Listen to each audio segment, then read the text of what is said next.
Fala pessoal, sou o professor Vantuil e criei esse canal especialmente voltado para os estudantes de Direito e também para aberto a qualquer pessoa que se interesse aí pelas temáticas aqui trabalhadas.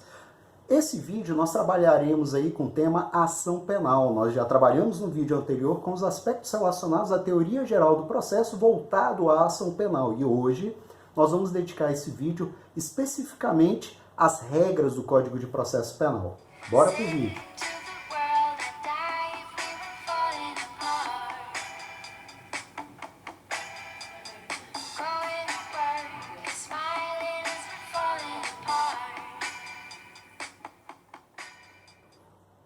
É importante a gente iniciar a aula de hoje lembrando que as ações penais elas se classificam em ações penais públicas e ações penais privadas. As ações penais públicas são aquelas em que a legitimidade ativa para a causa ela pertence ao Ministério Público, seja o Ministério Público Estadual, seja o Ministério Público Federal, seja o Ministério Público Eleitoral.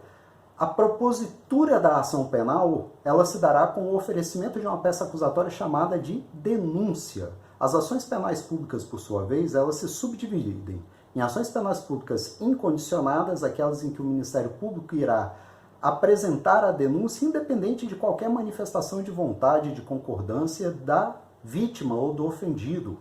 Já as ações penais públicas condicionadas à representação do ofendido, como o nome diz, surge uma condição de procedibilidade, que é a autorização, digamos assim, da vítima, mas na verdade o nome técnico é de representação da vítima, para que o Ministério Público possa oferecer a peça acusatória chamada denúncia. Além disso, existe a ação penal pública condicionada à requisição do Ministro da Justiça, que também será comentada nessa aula de hoje. Quando a gente trabalha com as ações penais privadas, por sua vez, aquelas em que a legitimidade ativa para a causa do próprio ofendido, que deverá contratar um advogado, conceder a ele poderes especiais e propor a ação penal por meio de uma peça acusatória chamada de queixa, elas se subdividem em ação penal exclusivamente privada, o padrão é a regra das ações penais privadas, e a ação penal personalíssima, que hoje nós só temos um caso aí em vigência no Código Penal. Vamos começar com as regras processuais, então, relacionadas à ação penal pública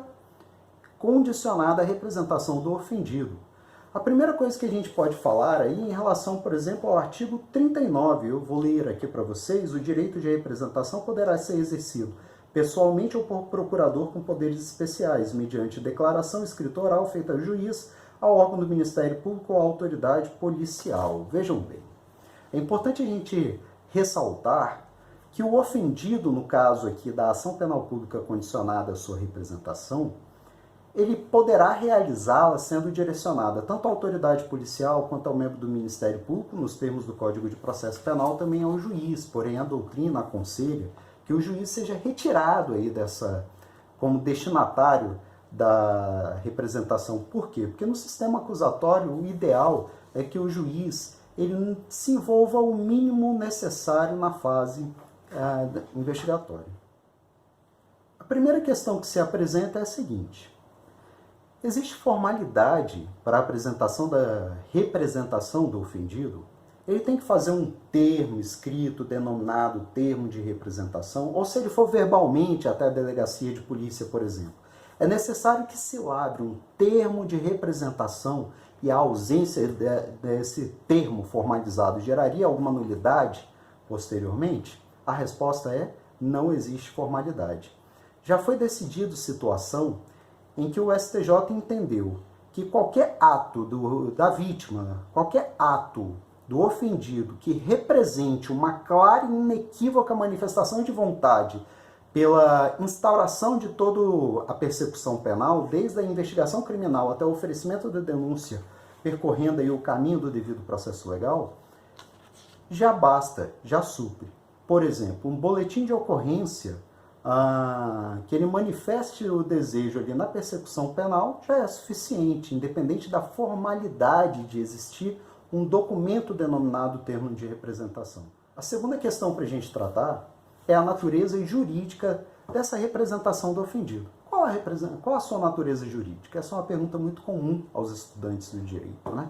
A natureza jurídica, ou seja, o que aquilo significa para o direito, é tratado no processo penal como sendo uma condição de procedibilidade, que é uma das categorias das condições da ação penal.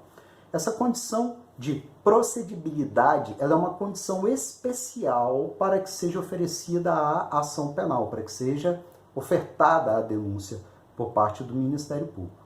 É importante a gente ter em mente que condição de procedibilidade não se confunde com condição de prosseguibilidade. A condição de procedibilidade ela é exigida para o oferecer da denúncia, enquanto que a condição de prosseguibilidade é um instituto que ele aparece aí geralmente como um caráter aí de norma de transitoriedade entre a alteração de uma sistemática legislativa penal. E isso aconteceu, por exemplo, no caso aí do artigo 91 da Lei 9.099. Nos casos dos crimes de lesão corporal leve, de lesão corporal culposa, que eram antes crimes, antes dessa Lei 9.099, crimes de ação penal pública incondicionado, passaram a ser tratados pela Lei 9.099 como crimes de ação penal pública sujeita à representação da vítima. Durante essa transição legislativa, foi criado o artigo 91 na Lei 9.099, que ele estabeleceu o que a doutrina chama de condição de prosseguibilidade. Ela dizia, esse artigo 91, que seriam paralisadas temporariamente as ações penais e o ofendido seria notificado para, no prazo de 30 dias, apresentar a representação para o prosseguimento da ação penal, sob pena de extinção daquela ação penal.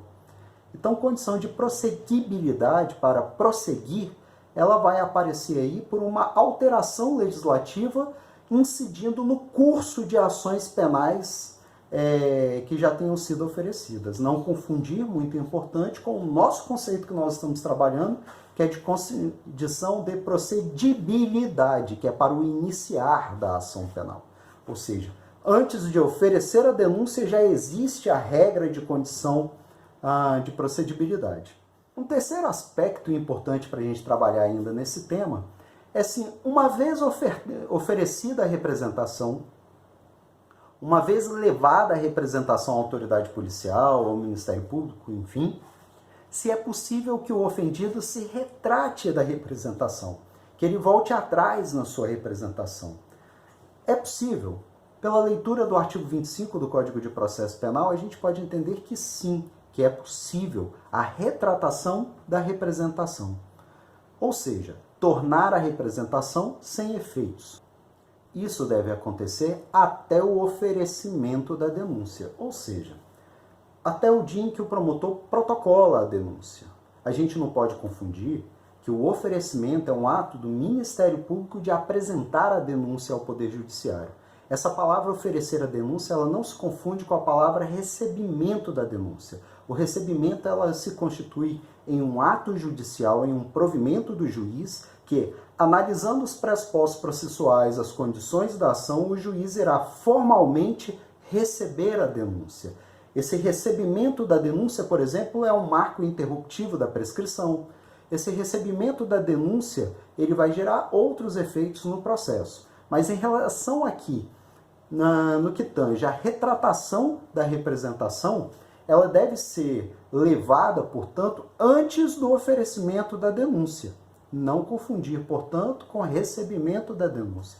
É diferente da sistemática adotada nos crimes cometidos em violência doméstica, já que a Lei Maria da Penha, a Lei 11.340, ela diz que a retratação da representação ela pode acontecer até o recebimento da denúncia, ou seja, até o ato do magistrado que formalmente analisando as condições da ação, os pressupostos processuais, recebe a denúncia determinando a citação do réu. A sistemática dos crimes envolvendo violência doméstica quando sujeitos à representação, por exemplo, um crime muito comum na violência doméstica, o crime de ameaça do artigo 147 do Código Penal, ele exige representação e continuará sendo exigível a representação mesmo tratando-se de violência doméstica. Quando se trata, então, da Lei Maria da Penha, da aplicação das suas disposições, a retratação da representação ela poderá ocorrer até o recebimento da denúncia, só que lá haverá um procedimento especial para isso. O juiz ele irá designar uma audiência especialmente voltada para analisar se essa retratação da vítima está sendo feita de uma maneira livre. Voltando ao Código de Processo Penal, em regra, Fora desse contexto, portanto, de violência doméstica, a retratação da representação deve acontecer até o oferecimento da denúncia, antes do ato do Ministério Público de protocolar a denúncia. Muito bem, já entendi, professor, o que significa representação do ofendido, a quem é direcionado, já entendi que cabe a retratação, mas a pergunta é, cabe a retratação da representação? Entendi nada, professor. Vou explicar para você. A vítima oferece a representação. Em seguida, no outro dia, antes do oferecimento da denúncia, ela se retrata da representação, ou seja, tornou sem efeito a representação.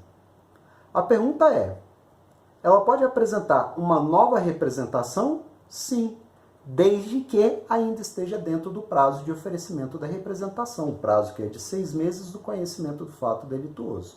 Então, se não tiver existido ainda a decadência, voltaremos a falar da decadência, é possível que a pessoa apresente a representação, se retrate da representação e apresente uma nova representação, ao que é chamado por algumas pessoas de retratação da representação. Maravilha, professor! Mas quem é que pode fazer essa representação? Como é que funciona a titularidade desse direito de representação? Bom, antes da gente analisar aqui as regras propriamente ditas do Código de Processo Penal, que estão em vigência, é importante a gente fazer um registro histórico e para que a gente também não confunda, às vezes, lendo a súmula 594 do STF. Eu estou pegando aqui a súmula 594 do STF e vou fazer a leitura aqui para vocês. Ela diz assim, ó, os direitos de queixa e de representação podem ser exercidos independentemente pelo ofendido ou seu representante legal. Mas como assim? Representante legal do ofendido? Né? O exercício independentemente? Mas como assim? Vejam bem, a edição dessa súmula 594 da STF ela aconteceu num outro contexto, quando o Código Civil era o Código Civil anterior e a pessoa ela só adquiria a maioridade civil plena aos 21 anos de idade, no dia do aniversário de 21 anos de idade. Mesmo nessa época, a imputabilidade penal ela já acontecia aos 18 anos de idade. Então você tinha imputabilidade penal aos 18 anos de idade e a maioridade civil aos 21 anos de idade. Esse período em que a pessoa já era maior de 18 anos e, portanto, imputável criminalmente, porém incapaz civilmente, é chamado no direito penal aí de menoridade relativa. A pessoa está sujeita às regras do Código Penal, já estava sujeita às regras do Código Penal, a chamada responsabilidade penal, porém, existiam ali uma série de regras, tanto no Código de Processo Penal, que são as que a gente vai analisar, como no direito penal, de tratamento diferenciado. Lá no direito penal, continuam em vigência essas regras. Por exemplo, a contagem do prazo prescricional para quem tem entre 18 e menos de 21 anos de idade, ela é contada à metade. Ela funciona também essa, entre aspas, menoridade relativa. Ela vai funcionar como uma atenuante de pena genérica e etc. Já quando se trata das regras do processo penal, nós tivemos aqui uma revogação tácita de todas as disposições que eram voltadas ali para a pessoa entre 18 e 21 anos de idade, com o advento do novo Código Civil. Com o advento do novo Código Civil, a maioridade plena passou a ser aos 18 anos de idade. Então, nada justifica que o oferecimento de uma representação seja realizado pelos pais de quem já alcançou a maioridade civil plena. Então, em razão disso, entende-se, inclusive os tribunais, de uma maneira já pacífica, que no que se refere às regras do Código de Processo Penal, não confundir com regras do direito penal, porque lá a sistemática do princípio da legalidade estrita, mas aqui no que se refere ao processo penal, nós tivemos uma revogação tácita de regras como, por exemplo, o artigo 34, 52 e 54 do Código de Processo Penal. Portanto, se o ofendido tiver 18 anos de idade completos, ele exercerá o seu direito de representação por si só, sem representantes. Aliás, nem há mais que se falar em representantes. Então, tendo 18 anos de idade, o próprio ofendido exerce seu direito de representação. Uma segunda hipótese que eu vou trazer aqui para a gente trabalhar é a questão do ofendido ter menos de 18 anos de idade, ou mesmo que tenha mais de 18 anos de idade, que ele tenha ali alguma incapacidade, como uma doença mental ou algo assim. Bom, nessas hipóteses, aí sim, quem apresentará a representação, quem exercerá o direito de representação, será o representante legal do ofendido. Aqui, contudo, é importante a gente fazer uma ressalva. Os tribunais têm entendido que, para fins de exercício do direito de representação, sendo o ofendido menor de 18 anos, não há que ser necessariamente aquela pessoa que tem a representação legal segundo a lei civil, que tenha a tutela, a curatela, a guarda. Não. Para os tribunais, a representação, no caso do menor de 18 anos, ela vai ser feita pela pessoa que de fato, tem a guarda, o cuidado, a proteção, a vigilância da pessoa. Muitas vezes, por exemplo, a pessoa é criada pela avó, mas a avó não tem legalmente de direito a guarda da pessoa, mas tem a guarda de fato. Então, caso essa pessoa venha a ser vítima de um crime, essa avó estará autorizada aí pela jurisprudência dos tribunais a exercer o direito de representação. Passando para uma nova hipótese, existe a possibilidade aqui de que o ofendido tenha 18 anos, menos de 18 anos de idade, que o ofendido seja menor, que seja incapaz, mas que os interesses do ofendido entrem em rota de colisão com os interesses do seu representante legal. Por exemplo, quem cometeu o crime foi o representante legal, foi ele quem ameaçou, por exemplo, o ofendido. E aí, como é que funciona? Ou em situações que o ofendido não tem representante legal, ele está numa ausência de representação legal.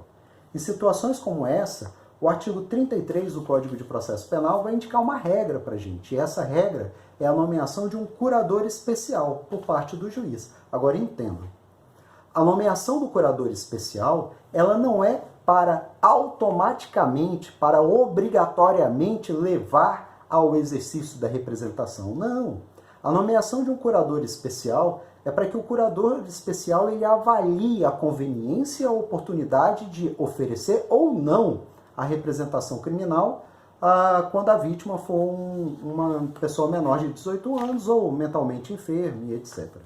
Importante a gente fazer uma observação em relação àquela pessoa, que ela é inimputável segundo o direito penal, tem menos de 18 anos, mas ela alcançou a maioridade civil por meio do Instituto da Emancipação. Então aquela pessoa que tem entre 16 e menos de 18 anos, ela não é imputável criminalmente, mas ela alcançou a emancipação. Pode ela exercer o direito de representação?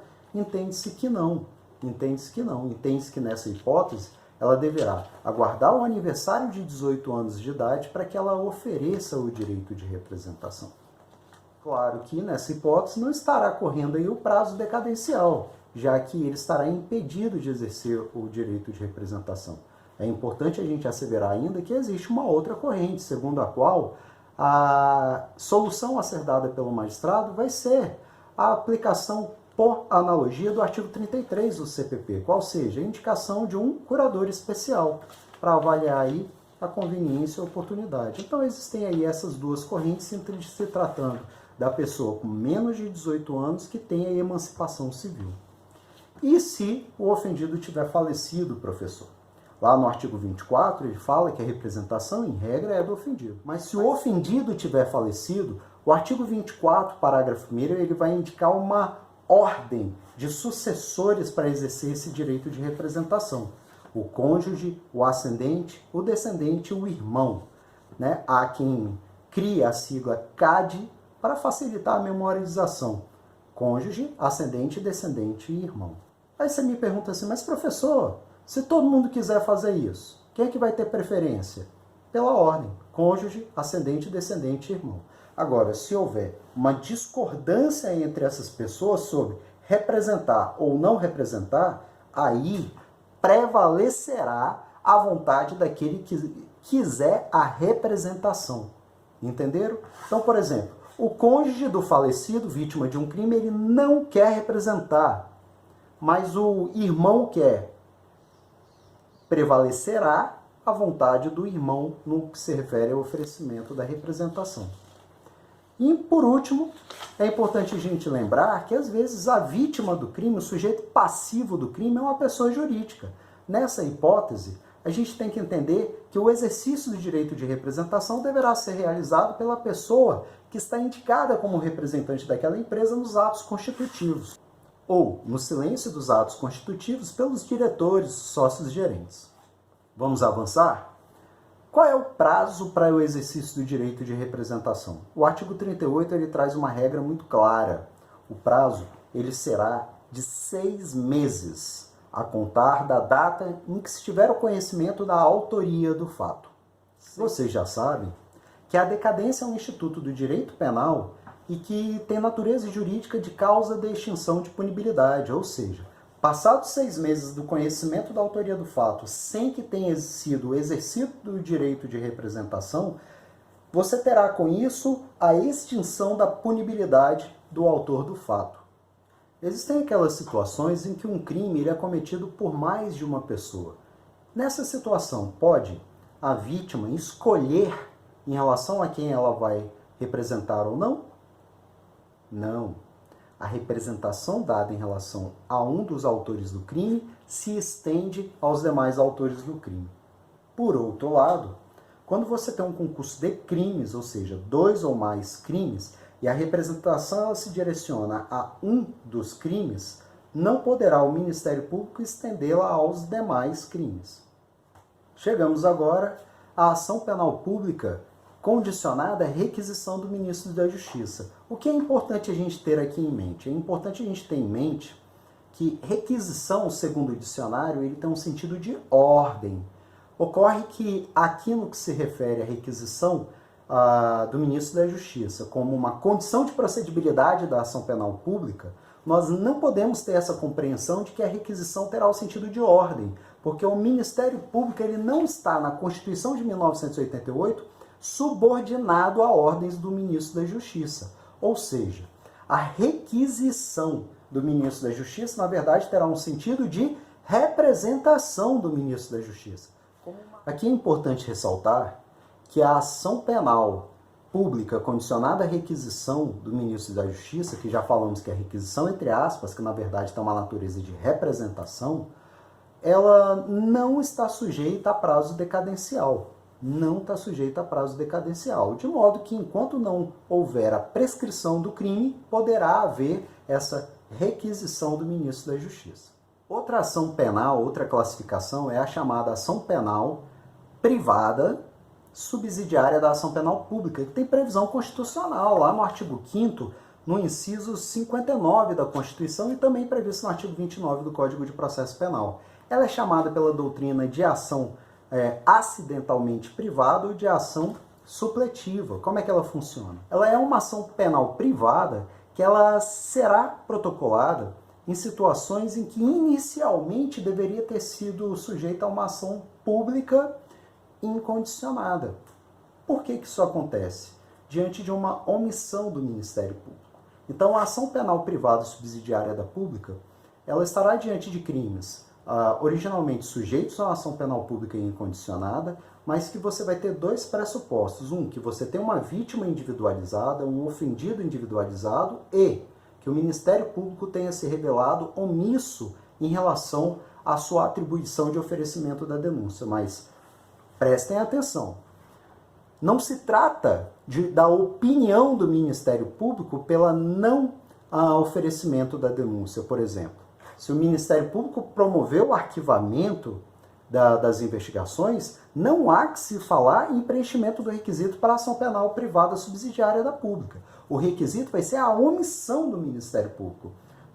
Ou seja, terminadas as investigações, por exemplo, o inquérito policial chegou ao Ministério Público e ele nada fez no prazo legal. O Ministério Público ele tem prazos para oferecimento da denúncia. Está previsto lá no artigo 46 do Código de Processo Penal. O prazo para oferecimento da denúncia, estando o réu preso, será de 5 dias, contado da data em que o órgão do Ministério Público receber os autos do inquérito policial, e de 15 dias se estiver solto. Ou seja, trata-se de crime sujeito à ação penal pública incondicionada, o inquérito policial conclui, chega ao Ministério Público, a vítima é individualizada, o autor da infração penal está preso e o Ministério Público, no prazo de 5 dias, nada faz.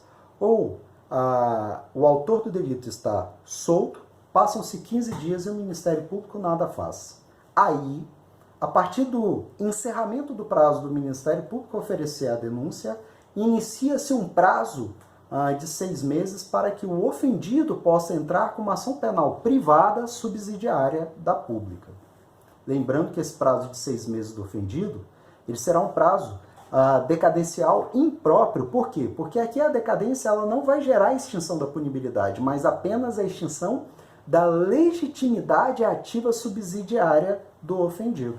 Ou seja, mesmo que passe de 6 meses e o ofendido não apresente a ação penal privada subsidiária, o Ministério Público ainda assim, enquanto não prescreveu o crime, poderá oferecer a denúncia, já que não deixa de ser um crime sujeito à ação penal pública incondicionada. Mas, professor, caso o ofendido, então, preenchidos os 2 requisitos de inércia do Ministério Público e de vítima individualizada, no caso concreto, caso o ofendido ele exerça o seu direito de apresentação de ação penal privada subsidiária da pública, ele contrate um advogado, otorgue procuração de poderes especiais e apresente essa queixa. Como é que funciona daí em diante? Como é que atua o Ministério Público? Bom, a atuação do Ministério Público nessa hipótese está lá no artigo 29 do Código de Processo Penal. E olha quais são. Ele pode opinar pela rejeição da peça acusatória, faltando ali as condições, os pressupostos necessários. Ele poderá aditar a queixa-crime, trazendo mais elementos informativos, trazendo novas provas, por exemplo, aditando o rol de testemunhas ou aditando ali circunstâncias do crime. Ele poderá repudiar a queixa-crime, e essa é uma situação interessante. Ele fala assim, sem nenhuma justificativa, ele fala assim, juiz, eu repudio a queixa-crime. Então o juiz vai pegar a queixa-crime e vai considerar ela sem efeito, a partir daquele momento. Só que no momento em que o Ministério Público estiver repudiando a queixa-crime, ele tem que apresentar a denúncia substitutiva. Porque senão seria uma negação ao direito constitucional lá do artigo 5º, inciso 59 da Constituição. Vamos falar um pouquinho agora da peça acusatória. Seja denúncia, seja queixa, seja ação penal pública, seja ação penal privada, as regras, os requisitos para que seja considerada uma peça acusatória apta, elas estão lá no artigo 41 do Código de Processo Penal. Vou abrir mais uma vez aqui o código para a gente fazer a leitura. E o artigo 41, ele diz assim, a denúncia ou a queixa conterá 1. A exposição do fato criminoso com todas as suas circunstâncias. 2. A qualificação do acusado, esclarecimentos pelos quais possa identificá-lo. 3. A classificação do crime. E 4. Quando necessário, o rol de testemunhas. Bom, nem todos os requisitos aqui são obrigatórios, mas alguns sim, são obrigatórios sob pena de rejeição da peça acusatória. O primeiro requisito é um requisito obrigatório, a exposição do fato e suas circunstâncias. Isso é necessário até para que o réu do processo penal ele se defenda adequadamente, ele consiga exercer ampla defesa. É muito sólida a noção de que no processo penal o réu não se defende do direito, da capitulação dos fatos. Ele se defende do fato que é anunciado, que é exposto na peça acusatória. Então, o conhecimento correto dos fatos e de suas circunstâncias é um pressuposto para o exercício do contraditório e da ampla defesa. Quando o Ministério Público ele vai apresentar os fatos, basicamente ele tem que dizer o que aconteceu, como aconteceu, em que lugar aconteceu, quando aconteceu. Dentre esses elementos que vão compor aí a exposição do fato delituoso e também suas circunstâncias, dizer o que aconteceu e como aconteceu são imprescindíveis ao exercício do contraditório e ampla defesa. Já em relação ao local em que aconteceu o crime e em relação ao momento em que aconteceu o crime, pode ser que o Ministério Público não tenha essa informação e ainda assim ele possa oferecer a denúncia. Então, por exemplo, sabe-se que houve um homicídio, apurou-se as circunstâncias em que aconteceu o crime, descobriu-se a autoria, mas não sabe se aconteceu na quinta, na sexta. Tudo bem, a denúncia será oferecida, será recebida. Agora, narrar como aconteceu o homicídio, narrar as circunstâncias, isso é essencial ao oferecimento da denúncia. E a ausência será considerada como uma inépcia da denúncia, e caso o juiz receba, haverá a nulidade do processo. A inépcia da peça acusatória pode acontecer também daquilo que se chama de denúncia genérica, ou seja, você tem uma exposição de vários fatos delituosos, qualificando várias pessoas como acusados, e o Ministério Público ele não diferencia a conduta individualizada de cada um. É importante que a peça acusatória, seja denúncia, seja queixa, ela individualize a conduta de cada uma das pessoas que são trazidas ali no rol de acusados, né? Que estão qualificados como acusados. Não vamos confundir o conceito de denúncia genérica, proibida porque viola o contraditório, com denúncia geral. A denúncia geral é possível. Pode acontecer em situação em que ele descreve um fato e ele atribui a autoria a várias pessoas que teriam praticado as mesmas ações. Então imagine, por exemplo, que uma pessoa que esteja presa, cumprindo pena de reclusão numa unidade penitenciária, esteja ali junto com outros 20 detentos. E 20 detentos comecem a praticar lesão corporal contra esse um. Se o Ministério Público ele narrar que os 20 detentos, utilizando-se de pedaços de paus, de socos, de chutes, praticaram lesão corporal, isso será considerado como uma denúncia geral. Por quê? Porque todos praticaram o mesmo comportamento, não traz prejuízo à ampla defesa e ao contraditório. Já em se tratando de denúncia genérica, em que você tem várias condutas diferentes e que elas são indiscriminadamente atribuídas a todos os acusados, aí sim viola a ampla defesa e o contraditório. Segundo requisito é a qualificação do acusado. Nome, prenome, estado civil, profissão, nome de pai, nome de mãe, documentação e etc. O máximo possível de elementos para individualizar o acusado. Bom, e se você não tiver essa qualificação correta dele? Sabe quem é, mas não tem a completa qualificação. Você vai apresentar ao magistrado todos os elementos que possam esclarecer a individualização identificação desse acusado. Pode acontecer uma situação interessante. A pessoa foi presa em flagrante, ela está presa, isso nós vamos chamar de identidade física, prevista lá no artigo 259. Ela foi presa em flagrante, ela está ali sob a custódia do Estado, então fisicamente você o tem identificado, porém não se descobriu a verdadeira qualificação civil daquela pessoa, não descobriu sequer o nome daquela pessoa e ele não contribui, ele não diz a sua qualificação. Como é que funciona numa situação assim, professor? Numa situação assim, o artigo 259 ele vai autorizar que seja oferecida a denúncia diante da identidade física da pessoa, da identidade física, que a gente poderia ver como uma prisão cautelar. Quanto à classificação do crime, é interessante que o Ministério Público faça. Parte da doutrina fala que não é um requisito obrigatório, que não há essa essencialidade. Mas, em geral, as denúncias fazem a classificação, ou seja, a tipicidade formal do crime. Não obstante, se o Ministério Público fizer a classificação errada, isso não vai gerar nenhuma nulidade no processo. Por quê? O acusado ele vai se defender do fato que lhe é imputado e não da classificação que lhe foi atribuída pelo Ministério Público àquele fato. Então, por exemplo, imagine que o fato descrito demonstre ali um crime de posse de drogas para consumo próprio e o Ministério Público tenha classificado como tráfico, artigo 33 da Lei de Drogas. Bom, numa situação como essa, a classificação errônea, ela não atrapalha o exercício do direito de defesa se a descrição for correta, se a narrativa do fato for correta. Numa situação como essa, o juiz ele atuará com aquilo que se chama de emendatio libellium, um instituto previsto lá no artigo 383 do Código de Processo Penal e que diz que o juiz receberá normalmente a denúncia se a narrativa do fato estiver correta e, ao sentenciar, ao final do processo, quando na decisão, o juiz atribuirá a classificação correta sem nenhum outro expediente de aditamento de denúncia ou reabertura de prazo de defesa ou nada disso. Então, por exemplo, a narrativa traz que o agente do fato, o criminoso, o infrator, ele, se utilizando de um uniforme de uma empresa concessionária de energia elétrica, ele obteve a autorização, portanto, mediante fraude, ele obteve a autorização para adentrar no interior da residência. Enquanto a vítima se distraiu, ele subtraiu alguns objetos dessa residência. E aí o promotor narra o fato corretamente, de maneira clara, completa, porém, ao capitular o crime, ele classifica como sendo estelionato.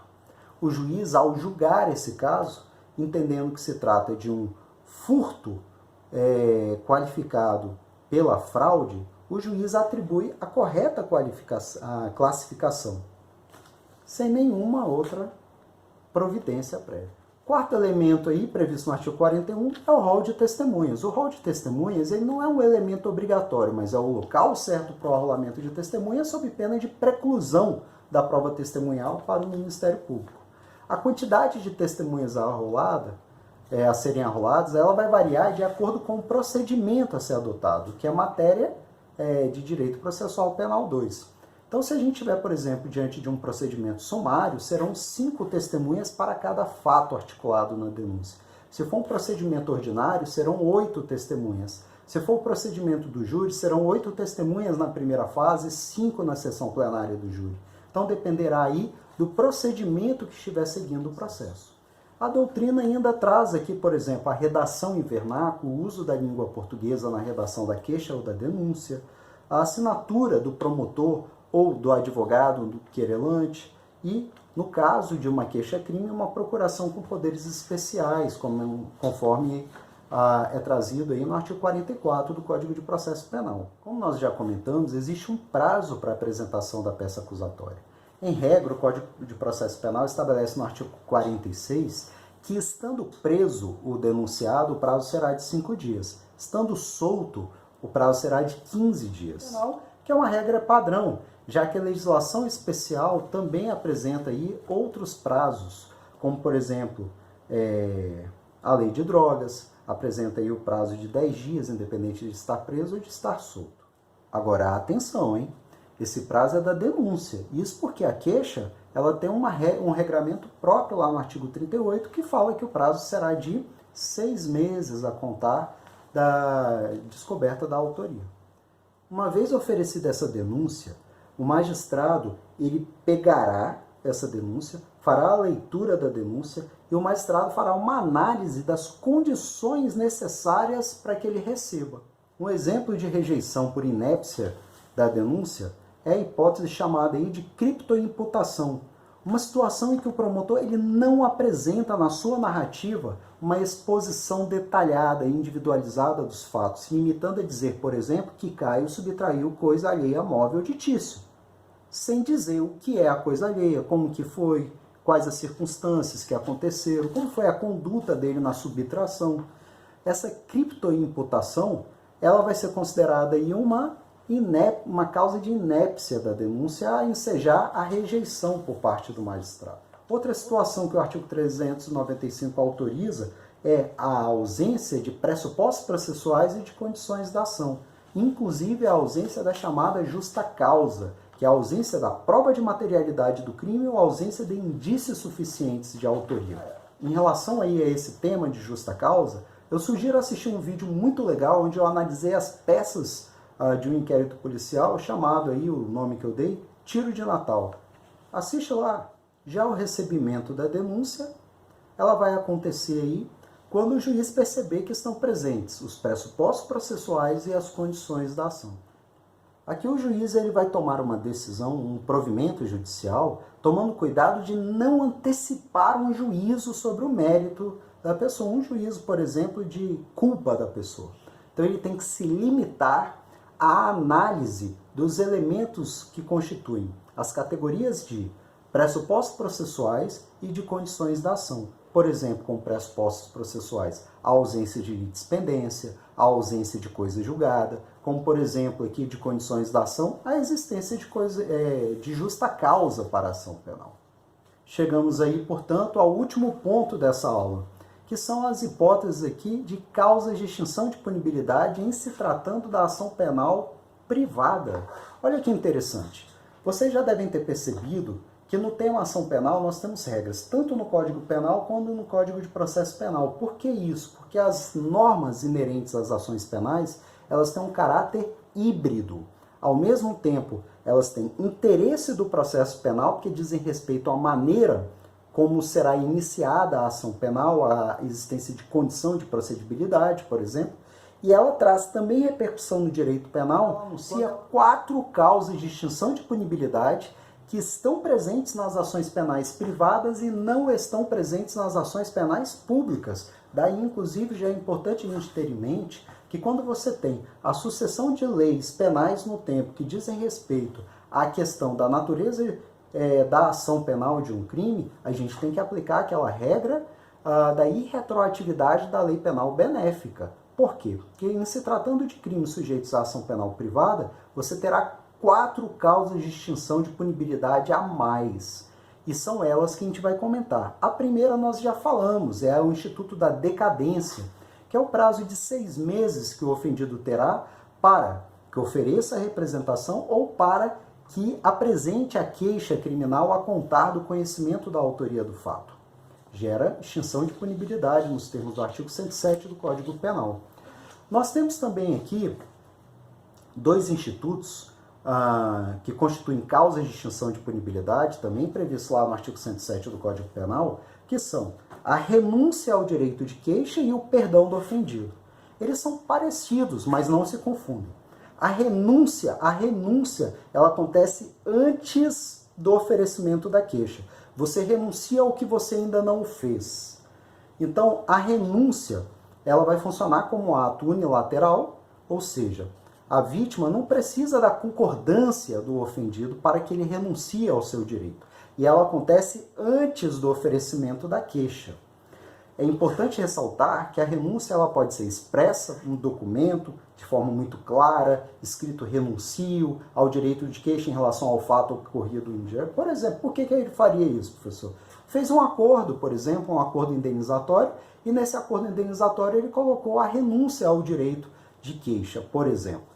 Além disso, essa renúncia ela pode ser tácita, que são eventos que demonstram de maneira inequívoca uma incompatibilidade com a persecução penal. A vítima, o ofendido, por exemplo, ele convida o infrator para ser seu padrinho de casamento. Isso seria uma hipótese de renúncia tácita.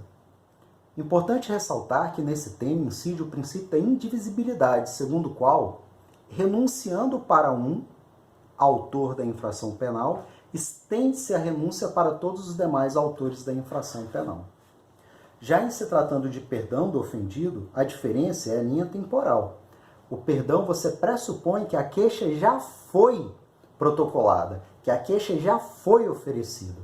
E aí você perdoa no decorrer do processo. O perdão do ofendido é um ato bilateral, ou seja, só levará ao efeito de extinção do processo se tiver a concordância do réu, se tiver a concordância do querelado. É, portanto, um ato bilateral.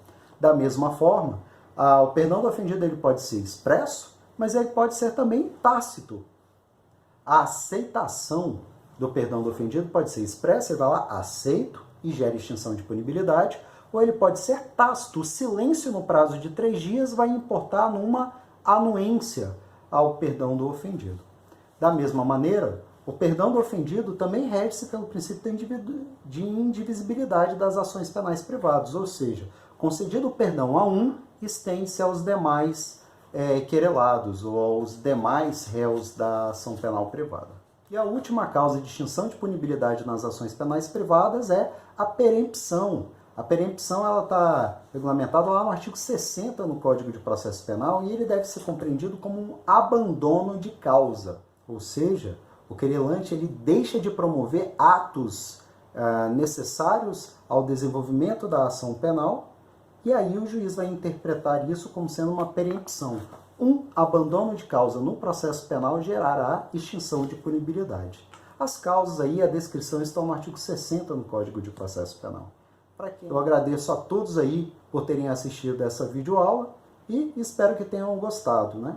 Espero que vocês se inscrevam aí no canal, deem um joinha se gostou. Eu vou entender que a forma como eu estou conduzindo essa exposição é uma forma agradável, uma forma que leva ao entendimento. E até o próximo assunto. Tchau!